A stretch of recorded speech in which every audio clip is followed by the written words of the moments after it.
एक जमीन जिस पर सदियों तक एक ऐसा बादशाह हुक्मरानी करता रहा जो सिर्फ ताज का नहीं, खुदा होने का दावा करता था। मैं तुम्हारा सबसे बड़ा रब हूं, जिसके लिए लोग जमीन पर नहीं सजदों में चलते रहे। और फिर एक ऐसी रात जब उस बादशाह की नींद एक ख्वाब ने छीन ली,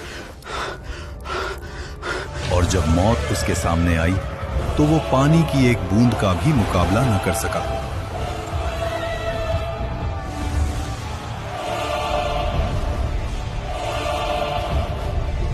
अल्लाह ने उसके जिस्म को जमीन में दफन होने से भी रोक लिया और कयामत तक उसको इबरत का निशान बना दिया। मिस्र, उस दौर का सबसे ताकतवर मुल्क, नील के किनारे बसे शहर जहां फसलें सोना उगलती थीं, बाजार भरे हुए, महल पत्थर के नहीं गुरूर के बने हुए, और इन सब के बीच एक शख्स, फिरौन, उठा। लोग सिर्फ उसकी बात नहीं मानते थे, उसकी बात पर ईमान रखते थे। वो कहता था, मैं तुम्हारा सबसे बड़ा रब हूं। और मिस्र खामोश रहता था। इसी मिस्र में एक कौम ऐसी भी थी जो रोशनी नहीं देखती थी, बनी इसराइल। उनके घर अलग थे, उनका लिबास अलग, उनकी जिंदगी अलग। और जोर लगाओ। उन्हें गुलाम बना दिया गया। उनके मर्द सुबह से शाम तक पत्थर उठाते, महल बनाते और रात को थकाए हुए गिर जाते।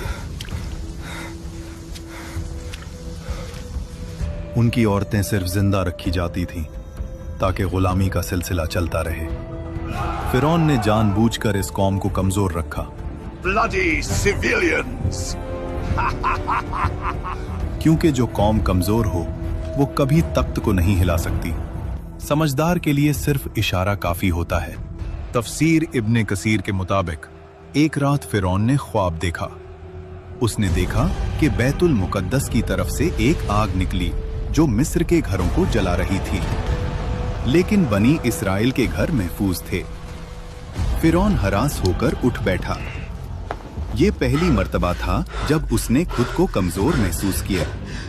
उसी रात इल्मे गैब का दावा करने वाले दरबार में बुलाए गए, ख्वाब सुनाया गया, और फिर वो जुमला बोला गया जो तारीख बदल देता है।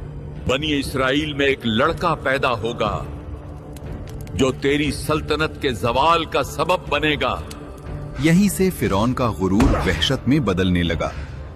डर जब दिल में आ जाए तो अकल चली जाती है, और जब अकल चली जाए तो जुल्म पैदा होता है।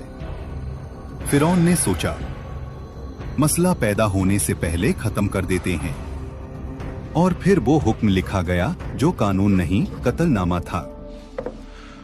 फिरौन ने कहा, बनी इसराइल के हर नए पैदा होने वाले लड़के को मार दो। शहर शहर तलवार चली, माओं की गोद उजड़ी, हजारों मासूम जान से गए। इसी जुल्म के दौर में मूसा अलैहिस्सलाम पैदा हुए। उनकी वालिदा हर पल खौफ में रहती थीं। तब अल्लाह ने कहा, इसे दूध पिलाओ, और जब खतरा महसूस हो तो इसे दरिया में डाल देना, और डरना नहीं, हम इसे तुम्हें वापस लौटा देंगे। तफसीर के मुताबिक उस माँ ने खामोशी से मूसा अलैहिस्सलाम के लिए एक संदूक तैयार किया और उसे दरिया में रख दिया।